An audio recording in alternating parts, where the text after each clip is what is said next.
자, 이건 국민의힘 얘기라고 할까요? 여권 쪽 얘기를 좀 해보겠습니다.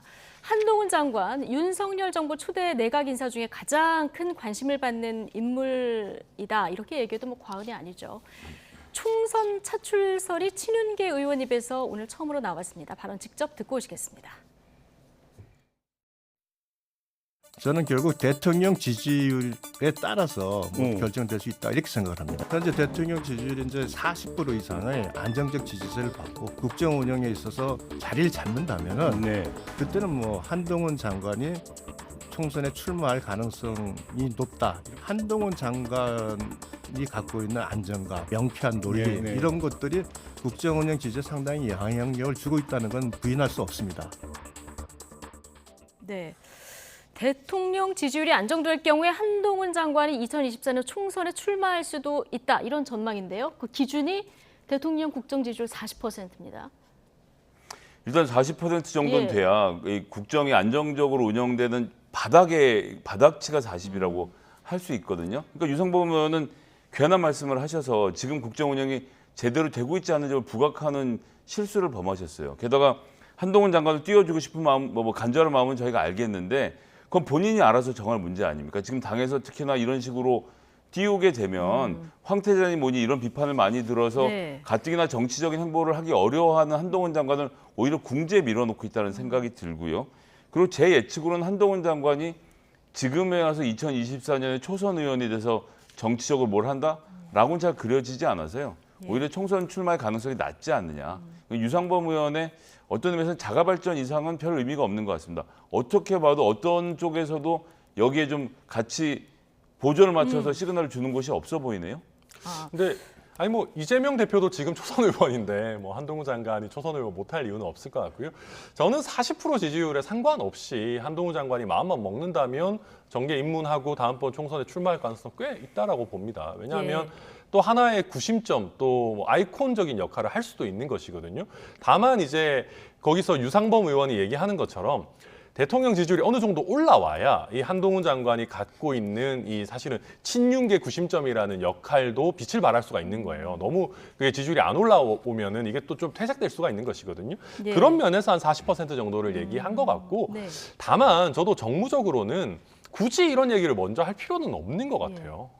이게 그러니까 친윤계 의원이 공개적으로 거론한 게 처음이라 오늘 관심이 굉장히 모아졌는데 이게 대통령실에서는 어떻게 받아들이고 있을지 궁금합니다. 대통령실에서는 이거 별로 그렇게 안 좋아할 겁니다. 왜냐하면은 지금 장관으로서 직무를 충실하게 수행해야 되고 아직 뭐 장관 된 지 얼마 안 됐지 않습니까?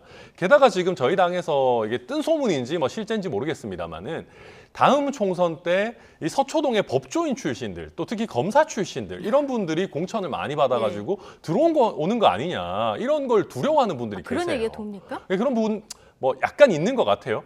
그렇다 보니까 이게 한동훈 장관 한 명이 오는 게 아니라 이게 어떤 새로운 서초동 그룹이 들어오는 거 아니냐라는 걱정이 되는 부분들이 분명히 당내 조금 있거든요. 그걸 오히려 조금 더 위험성을 그러니까 걱정을 높이는 그런 발언이라 가지고 지금 타이밍에 굳이 이런 얘기 하실 필요 있나 그런 생각이 듭니다. 서초동 인사들이 대거 여의도 입성할 것이다 이런 전망 이게 뭐 그냥 단지 풍문이 아니라 당내에서 실제로 이런 얘기들이 조금 오가는군요. 네, 아무래도 이제 대통령께서 어떤 법조 그룹이라든지 이런 쪽에 원래 인맥이 또 있고 신뢰하는 분들이 있다 보니까 결국은 이런 분들이 좀 더 많이 들어오지 않겠느냐 하는 예상 이런 걸 하는 분들이 계십니다. 한동훈 법무부 장관이 지난번에 국회 출석해서 이제 총선 출마할 계획이 있냐 이 질문에 대해서 현재 그런 생각이 없다 이렇게 얘기했거든요. 그럼 이제 정치적인 존재감을 키우기 위해서 절대 안 한다, 절대 한다는 이야기를 할 필요가 없고 현재 그럴 생각이 없다가 아주 정해진 모범 정답인 거죠. 그런 정도로 말해서 그럼 하겠다는 것도 아니고 안 하겠다는 것도 아닌 상태로 놔두는 게 맞았는데 그런 의미에서도 지금 유상범 의원의 이런 답변은 그럼 윤석열 대통령이라는 분이 아무리 공사가 구분이 안 돼도 지금 2024년 초선으로 들어오지만 자기의 후배라고 해서 한동훈 장관을 중심으로 해서 윤핵관 라인을 꾸린다? 이렇게 되면 정치가 뭐가 됩니까? 윤석열 대통령이 그럴 뿐이 아닌데 오히려 유상범 의원이 윤석열 대통령을 그렇게 좀 검찰 중심으로 인사하는 속 좁은 사람으로 보이게 만들었다는 점에서 어떻게 봐도 이렇게 도움이 안 되는 말씀이었던 것 같아요.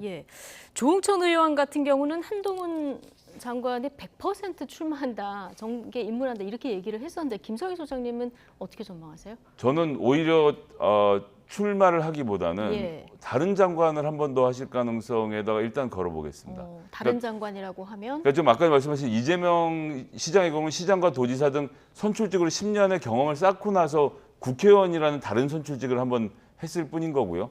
사실 네. 한동훈 장관 같은 경우 지금까지 쭉 검사 생활만 했기 때문에 법무부 장관 이력 뒤에 한 번의 초선 의원인 것보다는 다른 부처의 장관으로 오히려 입각을 한 번 더 해서 윤석열 정부를 지탱하는 기둥이 되지 않을까라고. 뭔가 스펙을 더 쌓고 네. 윤석열 정부도 지지하고. 그렇죠. 에이, 네. 근데 그렇게 하면은 황태자 논란이 더 커지죠. 법무부 장관 또 했다가 장관 지금 두 뭐 번 이상 시켜주면. 네, 더 이상 커질 게 뭐가 있겠습니까? 네. 아이 그래도요. 그래서 오히려 국회에 들어와가지고 국회라는 건 결국 다양한 주제를 다루는 네. 곳이니까 의원으로서 경험 쌓아보는 건 나쁘지 않다라고 네. 봐요. 네, 네. 저는 괜찮다고 봅니다. 어떻게 될지 모를 미래에 대해서 두 분의 전망 거울에 들어봤습니다.